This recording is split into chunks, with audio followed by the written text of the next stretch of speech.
Le Grand Matin Sud Radio, 7h-9h, Patrick Roger. C'est à la une, donc, les agriculteurs qui menacent de nouvelles manifestations à partir de la mi-novembre. C'est le cas principalement de la FNSEA et des jeunes agriculteurs. Nous sommes avec Quentin Guillou, qui est secrétaire général de Jeunes Agriculteurs, céréaliers en Eure-et-Loir. Qu'est-ce qui vous pousse, Quentin Le Guillou, donc à ressortir les tracteurs sur les routes des manifs et des blocages ? Alors, on va refaire un petit tracé. Oui. Quand on se souvient des manifs qu'on a pu faire, tout sur le mois de janvier, février l'année dernière, on avait demandé des réponses. Le gouvernement à l'époque de Monsieur Attal nous a fait beaucoup de promesses.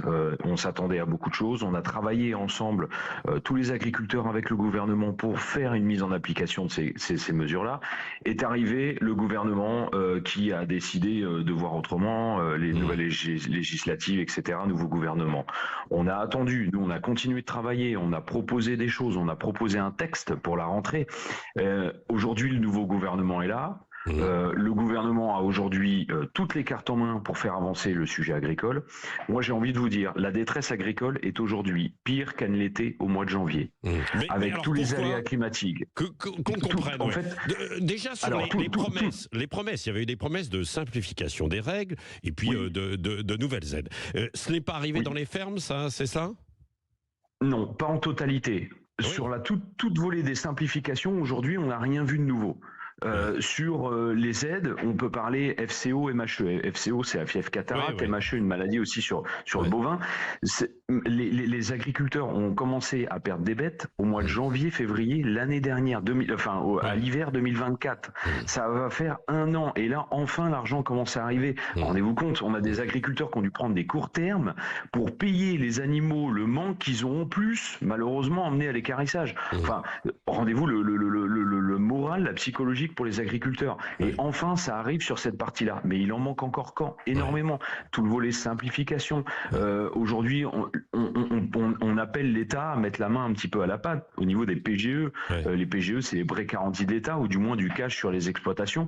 On a 90% des exploitations qui ont fait des mauvaises récoltes cette année. Que ça soit en grande culture, en vigne, en arbo. Derrière, vous pouvez prendre aussi enfin, voilà, vous voyez tous les aléas climatiques qu'on a pu avoir. Donc tout le sanitaire qu'on a pu avoir. Sur ces aléas, vous demandez des aides, quoi, les PGE. Aujourd'hui, il faut pouvoir accompagner. On a besoin d'argent, pour réensemencer ces nouvelles années. Aujourd'hui, les agriculteurs, il y a une grande partie qui sont au bout du bout. Et puis, quand nous-mêmes, on va négocier aujourd'hui avec nos banques, les banques nous regardent un petit peu. Elles nous regardent de loin, elles nous disent, vous êtes bien rigolo, mais 1 an, 2 ans, 3 ans, ça commence à faire un petit peu compliqué.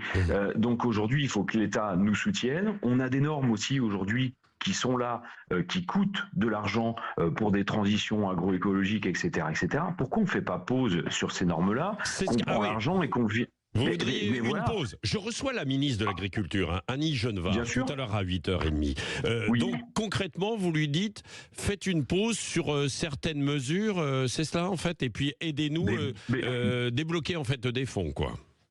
Bien sûr, aujourd'hui, il faut débloquer du fonds. Est-ce que Madame la Ministre est prête à faire des pauses? Je ne sais pas. On a la planification écologique, on a encore Ecophyto. Aujourd'hui, on a des objectifs. On prend le bio. On a encore l'objectif qui est inscrit de 27% d'agriculteurs bio en 2030. On a 10% d'agriculteurs aujourd'hui bio qui perdent de l'argent à être en bio aujourd'hui.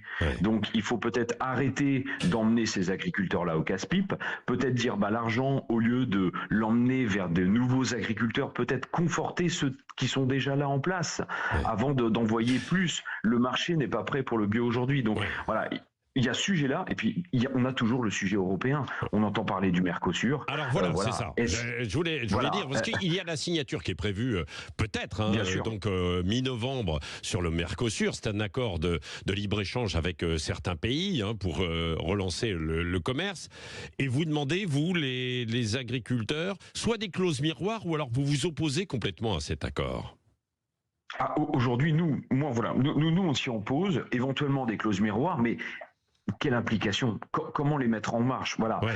On nous a un petit peu parlé éventuellement de compensation financière, c'est hors de question. Ouais. C'est hors de question parce que c'est encore tenir les agriculteurs à bout de chandelle. Et puis dans 2 ou 3 ans, on va peut-être nous dire qu'il faudra encore refaire une trace sur le budget et puis les compensations, on va plus les voir.